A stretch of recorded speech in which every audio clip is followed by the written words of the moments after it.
So, hello to everybody. Hope everybody's having a great day. Let's see what gives. Now, no trade calls, no recommendations or responsible loan stuff. We're here for educational purpose always, as usual. And let's see what's going on. Let's see if anybody shows up. As always, try and do these every month. It's been a while, I think, simply because the market action has been so slow. So it's just been fairly boring. So I didn't think there was anything major had changed. Well, not that anything crazy is going on here, but it was about time we did one. So as a reminder, I'll stay on as long as people show up and ask questions. So if there's questions, I'll tackle them. And I'll start by just talking through a couple of key charts or where we're at right now, just to give people time to settle in and ask questions. And after I've gone through a couple of these charts, I'll keep on going as long as there's questions. So don't be shy to ask. So what's happening here? Well, again, a little bit of a snooze fest, really, not a lot going on. Market is painfully slow. I think people will be shouting, open up the market, because it's just been so dead. Even last week, in the past weeks, we've had a lot of days where we struggled to trade, a million contracts, ES contracts in RTH. So just painfully slow, right? So I think essentially what's happening is people who want to be short are short, and people who want to be long are long, and we're kind of chopping around, and we just need some kind of catalyst, right? We need some kind of catalyst. It's going to be interesting to see what happens tomorrow. Everybody's waiting for this CPI number. We got a 10-year bond auction. Next day we got the 30-year bond auction. We got FOMC minutes. Of course, this is the most important CPI print until the next one, and we'll have to see what gives. But even recently on those CPI prints, PPI prints, core PCE prints, we haven't managed to get any real Momo. So it's a big question. When is it going to move? I think these markets are fairly challenging because they're kind of boring for a lot of people, and you have to be able to switch off enough not to chase trades or force trades if something isn't setting up. But you also have to stay awake, because as we saw like last Thursday or so, the pace can change very quickly. So you have to be ready to move, right? That's the key thing.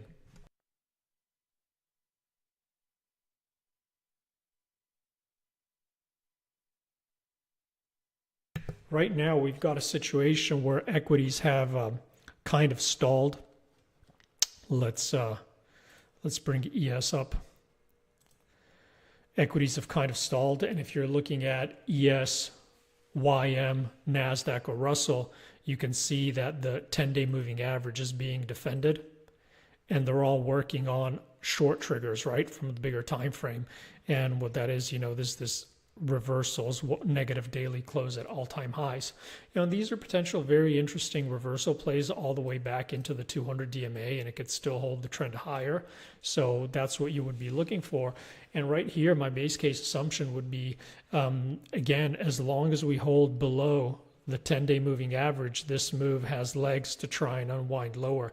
Now, you've got a lot of gaps to the downside, and as we've been talking about with a lot of guys, is these kind of rallies on low volume, you never want to short a dull market until you get a reversal.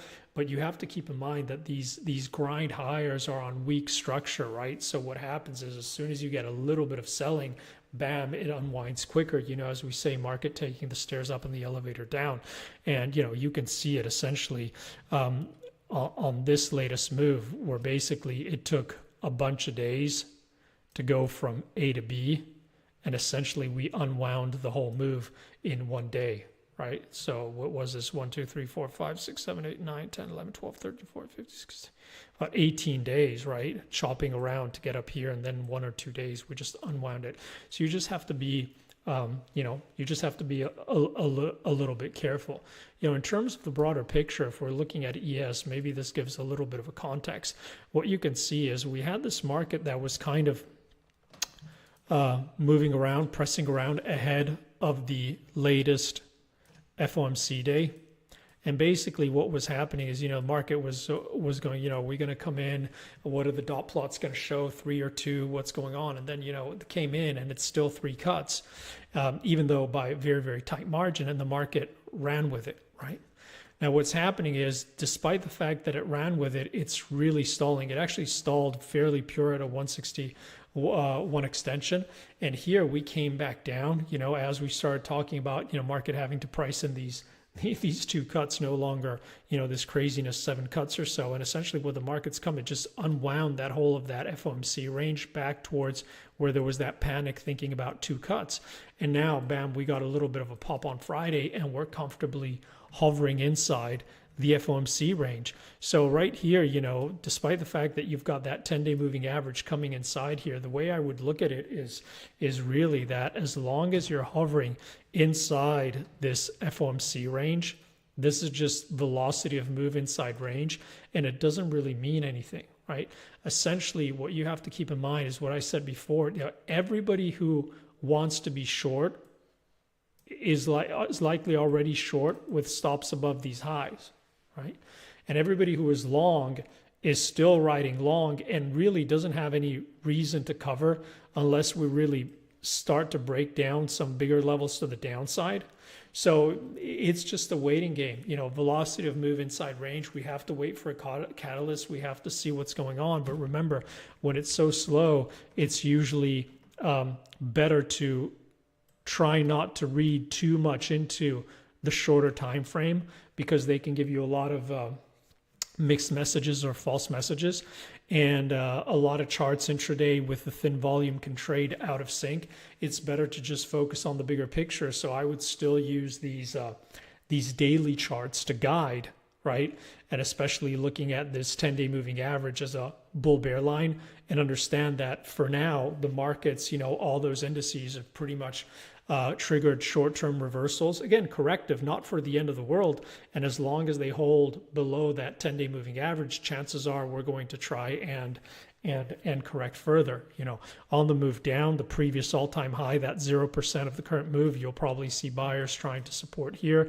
You'll probably see buyers trying to come and support the 5,000. If that gives, then you'd expect 4,800 to come into play. So these are really the levels I would be focusing on, 5,100, 5,000, and 4,800, and just have to take it one step at a time and see what gives there, right? The other thing, gold, everybody's talking about. There's very little to do about gold. What we discussed here a lot of times in these sessions was that it didn't make sense to try and buy ahead of the 2,000. Simply because the weekly was telling you there was thou shall not pass here, and that the buys were lower or higher, right? Well, you see, we based here all this buying. This was level to buy, right?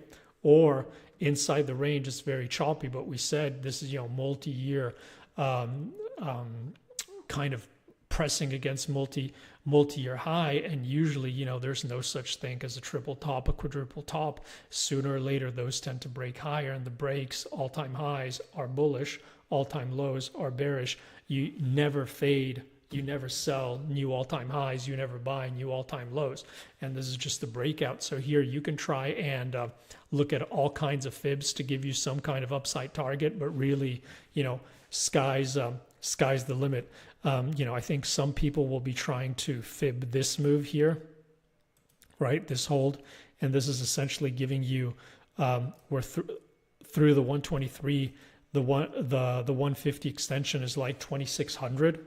But I would like to also draw your attention to that if you step back a little bit, and again, don't want to scare anybody, but you could easily fib this move. And here what happened is A to B back into the 50 back C. This is the 123 extension, the one. So this would what we would call a primary target, and this is what we would call the extension target. So here above where we're trading right here around this 2,300, all targets are pointing to, if we look at that shorter fib, it's 2,600. To the upside, you're looking 2,800. That's the kind of range, right? So there's very little to do here. So just that's just the way it's going, right?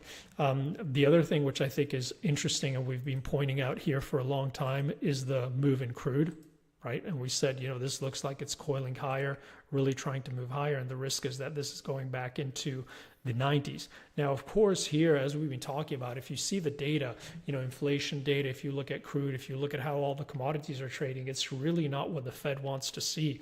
But here, I just think we're in a situation where the Fed has just said, okay, we're happy with accepting higher inflation. It's all about jobs. We just need that job market to ease to cool down a little bit, and then we can cut. But hey, presto, you got the non-farm payrolls. Then job market's still coming in hot, so they're really kind of stuck. But right now on crude, would it be surprising to see a little bit of a pullback? Absolutely not. Here, the key level on the pullback is 80, because here we're inside this 80-90 mark, so that's a key zone. But again, if you're looking at this from a bigger picture, you have to be very, very careful, because especially if this, there's a demand story here, but if this high breaks here, especially on geopolitical risk with the current data, we could be at 100 very, very quickly, and this is clearly going to cause a lot of problems. So this is very, very interesting. And you can see the same thing here if you look at DBC, right? So the commodity index here, this could, right here, it's broken. This indicates that it's going to try and come back into this level. But if it takes these highs out, there's a lot of room where it could run to. And if you look at DBA, right, instead of DBC, you see that's already had this key breakout, right? Beautiful little move here, fairly technical back into the 50 back, into the 123 extension, primary target done, extension target into the 28s. But, even this move back into the previous high, 23, the 10, this could continue, so again, a lot of tricky situation for the Fed here. Now, what else have we got that's interesting to go through here? DXY just buying time again, unless we have a clear picture on what's really going to happen with the Fed. This is likely going to continue to chop around here inside this 103, 106.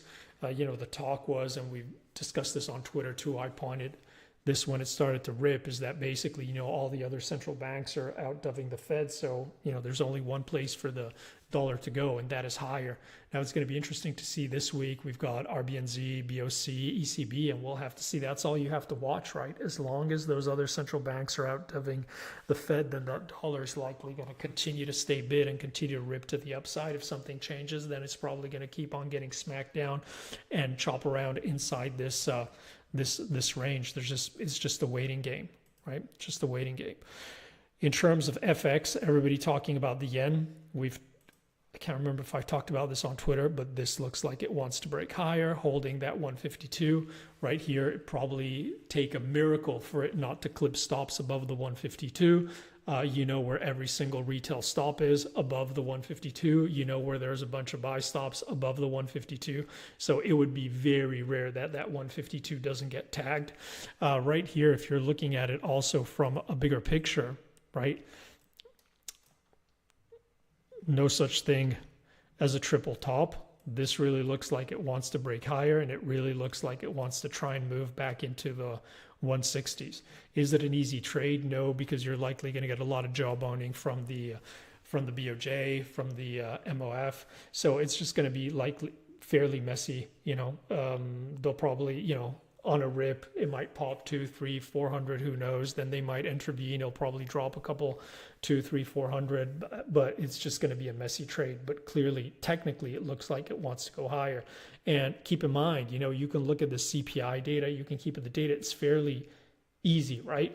As long as data in the U.S. continues to be good, right? And unless there's a reason for the FOMC to start cutting, dollar's likely going to stay bid. We saw it in that DXY chart, right? On the other hand, in terms of what could the BOJ do, as long as the BOJ does not come out and say, okay, we're going to go in a full-fledged hiking cycle, then there's really no reason, because remember, FX is about interest rate differentials. So even if they need to start hiking aggressively, and the Fed needs to start cutting for this to want to go down. If not, there's no reason for this to go down. And right now, even though they're jawboning it, it looks like the next hike from the BOJ is going to be in October. So again, don't make it harder than it should be, but this is likely going to be fairly messy. Okay.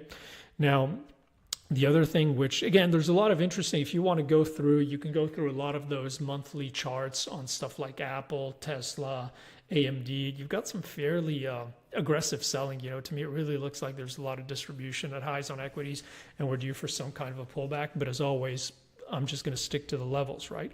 But the other thing I'd want to point out, which I think is interesting here, and that should be on everybody's radar again, is you have to keep an eye on the bonds, right? So what's going on the bonds? So we've been posting this TLT chart on Twitter, and this is really going to be key, right?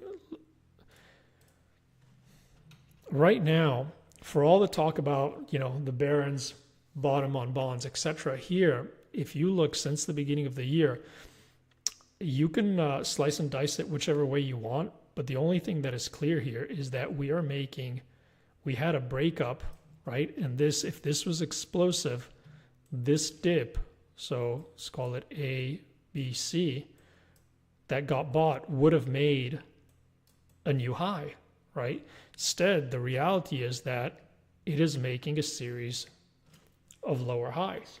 So here, the way this is trading, especially in relation to this key bottom here, that we set in 2022, is that if this continues to press, and usually these tend to break down, they don't tend to break up, it doesn't mean they can't. You've got a lot of micro gaps to the downside, but you've got a much bigger gap here.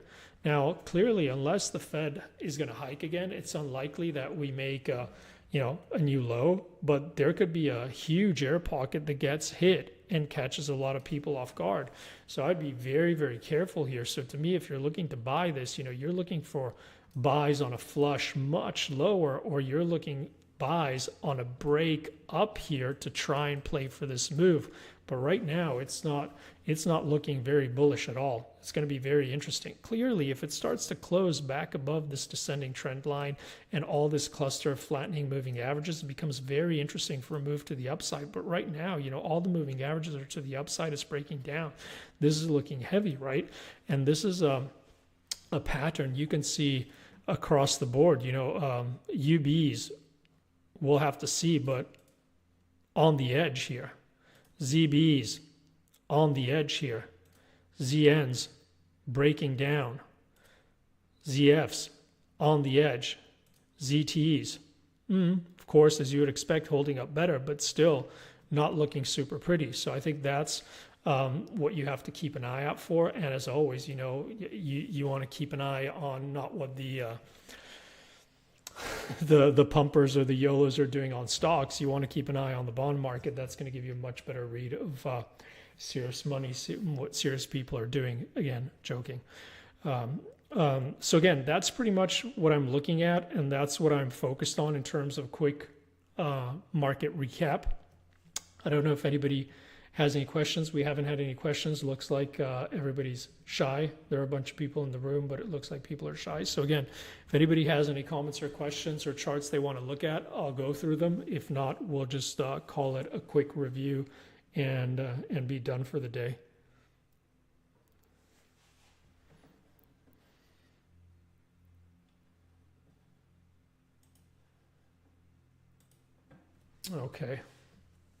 Okay, good stuff. So it looks like nobody has any questions. Wishing everybody an awesome rest of the day. Be careful. A bunch of data coming out here next 3 days. Oh, here we go. What about Frank? Hey, Anders, what about the Frank? I suppose you mean USD CHF?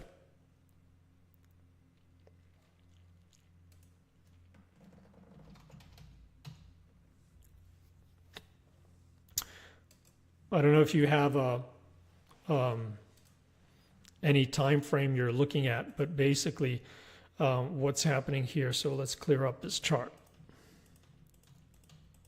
So again, keep in mind here, you've got a situation where SMB cut and Fed's not doing anything. So, it makes sense that it's going higher, right? It's just a dollar trade. Don't make it harder than it should be across the board. It's about interest rate differentials. Does that make sense? So here, if you've got the SMB that is cutting and Fed isn't cutting, and it looks like the SMB might cut again, and it doesn't look like the Fed's going to cut, this is, what's likely going to, what's happening. So here, if we're looking at it from a daily perspective, just technically here, you've got, step back a little bit. This attempt to break lower that popped higher, and this is a little bit of a false break. This is probably like a 20-30% fib retracement, and it actually printed a new low. And also this new low couldn't get any traction. So you could even come in and fib this whole move, right? And especially with what's going on in the SMB, etc., you would expect this to slowly try and make its way back to the 50 back and back into this previous high. So you'd probably call this as the pivotal bull bear line, and this as whole consolidation zone as pivotal bull bear line. So chop inside this zone, break below, back into those lows, break above. This could, potentially unwind this whole move. I mean, personally, I don't even look at this. I don't follow Swiss franc at all, but it's likely going to move like in line with everything else. It's the same trade across the board here. It's fairly clear. Does that make sense? I don't know if you have any specific question on any time frame. And basically, as you could see here, market these past days, market isn't really doing anything, and neither is FX. It's just hovering. It's just like waiting, right? And what likely is going to happen is we'll see, based on the CPI print, even though stocks might be a little bit fickle, if there's a decent number, either way, you'll see what will react as the dollar, and it will probably be in sync across the board. So no need to make it harder than it should be.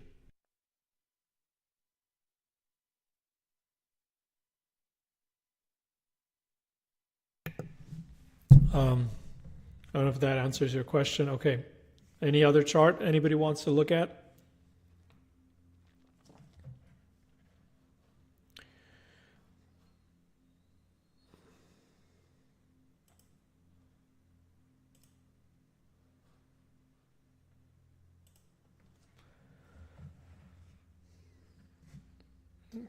Okay, let's see.